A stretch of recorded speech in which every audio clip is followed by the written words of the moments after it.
प्रभु यीशु मसीह कहता है, जो मनुष्य परीक्षा में भी खरा या स्थिर रहेगा उसी का उद्धार होगा, उसी का आनंद जीवन होगा। और कहता है वह जीवन का मुकुट पाएगा जो इस परीक्षा में स्थिर रहेगा। प्रभु यीशु मसीह जब अपने आप को सूली में चढ़ाकर मर गया, सूली में चढ़ाकर मर गया, गाड़ा गया और तीसरे दिन जी उठा, स्वर्गीय पिता परमेश्वर के पास जाकर हमारा इंतजार करता है कि मेरे नाम से कौन प्रेम करता है, मुझसे कौन प्रेम करता है। तो इसी के बारे में आज इस वीडियो में बातें करेंगे और थोड़ा बहुत आप लोगों को पढ़ के भी सुनाएंगे। तो चलिए डायरेक्ट आप लोगों को बाइबल वचन की ओर लेके चलते हैं, ज्यादा कुछ ना बताते हुए। तो दोस्तों, मैं हूं सावना और आप देख रहे हैं ऑफिशियल परमेश्वर की आज्ञा। इस चैनल में केवल परमेश्वर का ही आज्ञा सुनाया या बताया जाता है। वीडियो पसंद आए तो लाइक शेयर जरूर कीजिएगा और भी इसी तरह का वीडियो देखना चाहते हैं तो चैनल को सब्सक्राइब करके जरूर रखिएगा। चलिए, जो मैंने पिछले दिनों में सिखाया है उसी के ही मैं आप लोगों को बाकी वाक्य आप लोगों को सिखाना चाहता हूं, ताकि आप लोगों को अच्छे रीति से समझ में आए कि प्रभु यीशु मसीह के हिसाब से किस तरह जीना है, कैसे जीना है, और अगर इसी के द्वारा जिएंगे तो हमें क्या लाभ होगा, हमारे जिंदगी में क्या परिणाम होगा। चलिए, याकूब 1:12 से आप लोगों को पढ़ के सुनाएंगे और थोड़ा बहुत जो इसी में से समझ में आए मैं आप लोगों को समझाना चाहूंगा और उम्मीद करूंगा कि आप लोगों को समझ में आएगा। तो चलिए, धन्य है वह मनुष्य जो परीक्षा में स्थिर रहता है, क्योंकि वह खरा निकलकर जीवन का वह मुकुट पाएगा जिसकी प्रतिज्ञा प्रभु ने अपने प्रेम करने वालों से की है।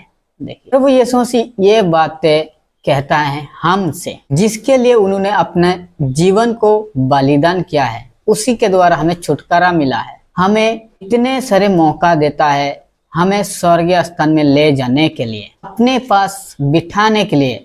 जहां प्रभु यीशु मसीह बैठा है उसके साथ हमें भी बिठाया जाए। फिर भी हम लोग नहीं चाहते कि प्रभु यीशु मसीह के साथ हम भी बैठें, क्योंकि हम संसार के रीति के अनुसार चलना चाहते हैं। इस जीवन का खुशियों में खुशी होना चाहते हैं। 2 दिन का जिंदगी में हम लोग बहुत सारे सपने देखना शुरू कर देते हैं, जबकि ओरिजिनल सपना, ओरिजिनल जिंदगी जैसा इस बाइबल वचन में प्रभु यीशु मसीह ने अपने भविष्यद्वक्ता के द्वारा लिखवाया है, यह है असली जिंदगी।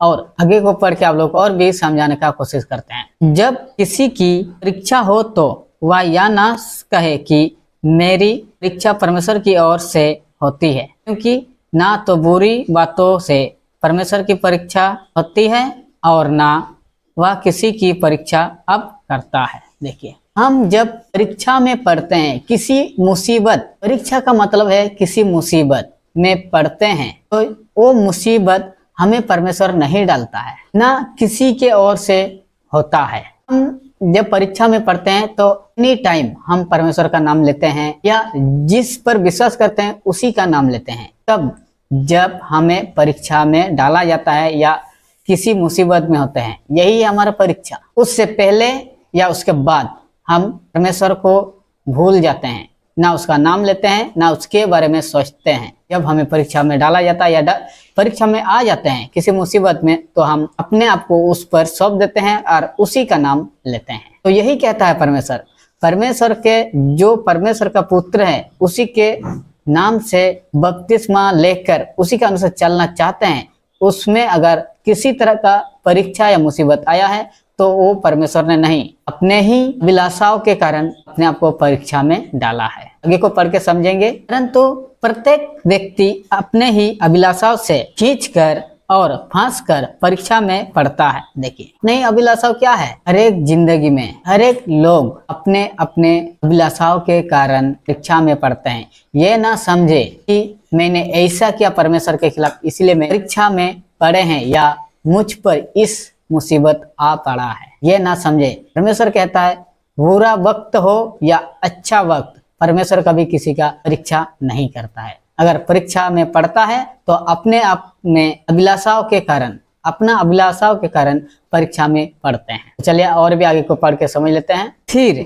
अभिलाषा गर्भवती होकर पाप को जनती है और पाप जब बढ़ जाता है तो मृत्यु को उत्पन्न करती है। देखिए, आखिर ये मृत्यु कैसे उत्पन्न होता है, अब कैसे बढ़ जाता है? जब हम परीक्षा में पढ़ते हैं तो हमारे दिमाग या हमारे अंदर बहुत प्रकार का सोच विचार आता है और इस सोच विचार के चलते हम अपने आप को भी मृत्यु के हाथ में सौंपते हैं, सूली पर चढ़ जाते हैं या जहर खाकर मार जाते हैं। यही है सबसे मेन प्रॉब्लम। सबसे पहले तो प्रभु यीशु मसीह हमें परीक्षा में नहीं डालता है, हम अपने आप में परीक्षा में आ जाते हैं। और दूसरा, उस परीक्षा के चलते हमारे दिमाग को खराब करते हैं, सोच में पड़ते हैं क्या करे क्या ना करे। फिर अगर सोच सोच के दिमाग खराब होने के बाद या तो पागल हो जाते हैं या अपने आप को सूली में चढ़ा देते हैं या जहर खा के मर जाते हैं। हम सोचते हैं कि जहर खा के मरेंगे या फांसी चढ़ा कर मरेंगे तो मेरा जिंदगी आसान हो जाएगा। ऐसा नहीं है दोस्तों।